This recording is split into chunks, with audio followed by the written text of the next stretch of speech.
Pour assurer l'entretien de votre véhicule, vérifiez régulièrement les niveaux de liquide tels que l'huile moteur, le liquide de refroidissement ou de frein.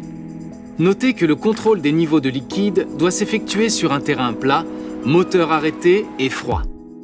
Déverrouillez le capot en tirant sur la commande d'ouverture située en bas à gauche de la planche de bord. Sortez de votre véhicule, soulevez légèrement votre capot et poussez la languette de sécurité. Le capot se décrochette. Soulevez alors votre capot et maintenez-le à l'aide de la béquille.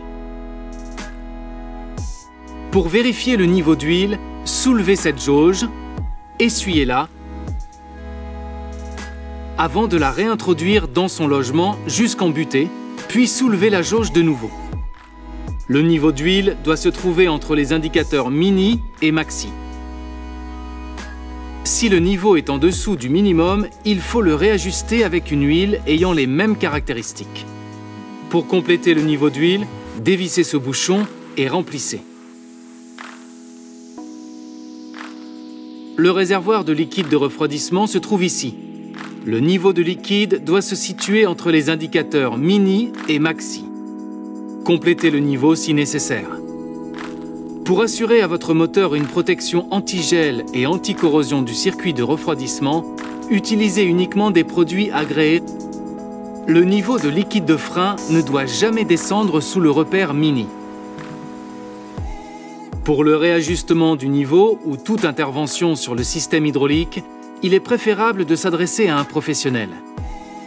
Le réservoir de lave-vitre se trouve ici. Pour le remplir, ouvrez le bouchon et remplissez-le jusqu'à ce que le liquide apparaisse. Utilisez systématiquement un liquide lave-vitre adapté. Notez que la batterie ne nécessite aucun entretien. Vous ne devez ni l'ouvrir ni ajouter de liquide. Si vous devez la remplacer, faites appel à un représentant de la marque. Enfin, pour refermer votre capot, replacez la béquille et veillez à bien l'accompagner vers le bas en le tenant par le milieu et lâchez-le à 30 cm environ de la position fermée. Il se verrouille alors automatiquement sous l'effet de son poids. Enfin, si un équipement électrique ne fonctionne plus, vérifiez l'état des fusibles. Pour accéder au fusible, ouvrez cette trappe. Notez que certaines fonctions sont protégées par des fusibles situés dans le compartiment moteur. Nous vous conseillons de les faire remplacer par un représentant de la marque.